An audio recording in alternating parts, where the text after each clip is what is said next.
फोडीन तुझ्या घराच्या पुढे पाखरू सांजेला, मन धावे तुझ्याकडे कुशी घे ग लेकराला. मागे लागून सुखाच्या जरी मी गाव सोडला, अन भरना मला तुझा विसर पडला. घाम गाळून बहुत हा पैसा साठला, कागदाच्या तुकड्याने लेका आईला मुकला.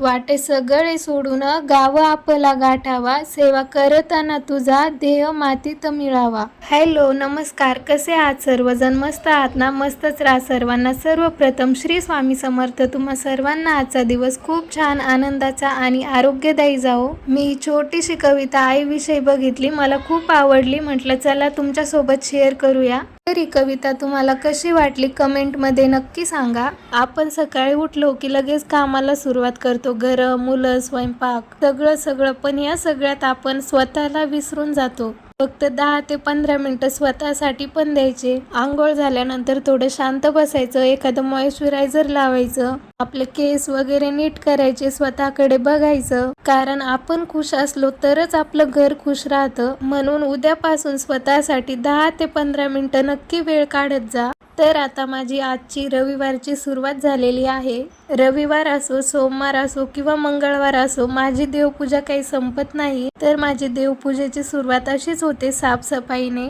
तर देवपूजा करायच्या अगोदर मी असं रोज सुक्या फडक्यानेच पुसून घेते. जेव्हा मी देवघराची डीप क्लिनिंग करते तेव्हा मग ओल्या कपड्याने पुसून घेते देवारा, कारण लाकडाचा आहे त्यामुळं.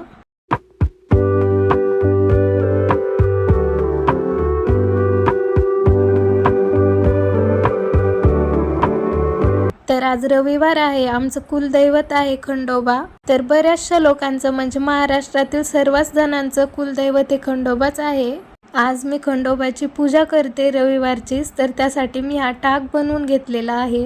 कुलदैवताचे आपल्याकडे टाक असणं खूप महत्त्वाचं असतं. आपण कुंकुमार्चन करतो, काही उपासना करतो, तळीभंडार करतो, तेव्हा हे टाक खूप कामात येतात आणि आपल्याकडे हे टाक असलेच पाहिजेत.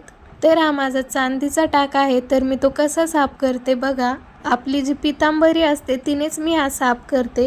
पितांबरीने जर एकदा साफ केलं ना तर खूप छान निघतं आणि एकदम छान दिसतं, एकदम चमकतं, नव्यासारखं दिसतं. तर आपण रविवारी ज्यांचे कुलदैवत आहे खंडोबा, त्यांनी खंडोबाची उपासना नक्की करायची आहे. आणि सर्वात महत्त्वाची गोष्ट म्हणजे ज्यांचे कुलदैवत खंडोबा आहे तर त्यांच्या घरामध्ये ही दिवटी बुदली असायलाच पाहिजे.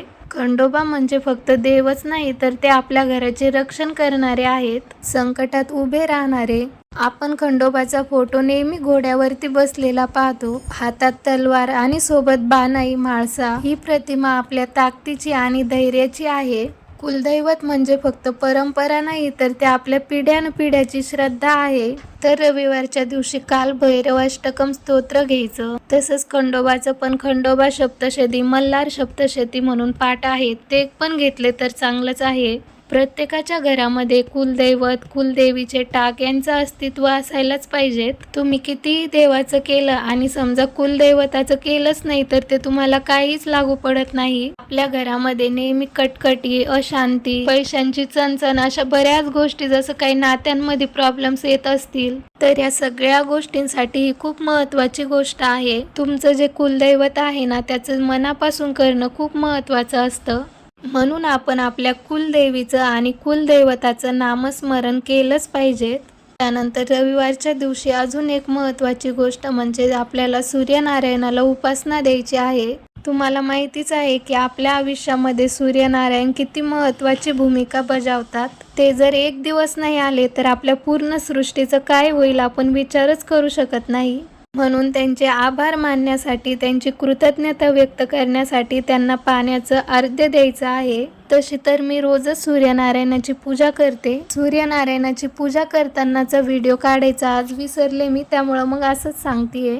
ज्या लेडीज ऑफिसला जातात, ज्यांना टाईम नसतो, त्यांनी फक्त बाहेरून सूर्यनारायणाला नमस्कार केला तरी पण तो त्यांच्यापर्यंत पोहोचतो. तर आपल्या संस्कृतीमध्ये, आपल्या शास्त्रामध्ये हे सांगितलेलं आहे की प्रत्येक गोष्टीबद्दल कृतज्ञता व्यक्त करायला पाहिजे, त्यांचे आभार मानले पाहिजे. बाकी तर आपण काही गोष्टी त्यांना देऊ नाही शकत, तेच उलट आपल्याला बऱ्याचशा सगळ्या गोष्टी देत असतात. पण ॲटलिस्ट आपण ही कृतज्ञता आहे ना तर ती नक्कीच व्यक्त केली पाहिजे आणि त्यांची अशा प्रकारे पूजा करून आभार मानले पाहिजेत. तर आजचा हा रविवारच्या पूजेचा छोटासा असा हा व्लॉग होता. तर तुम्हाला आजचा व्हिडिओ कसा वाटला कमेंटमध्ये नक्की सांगा.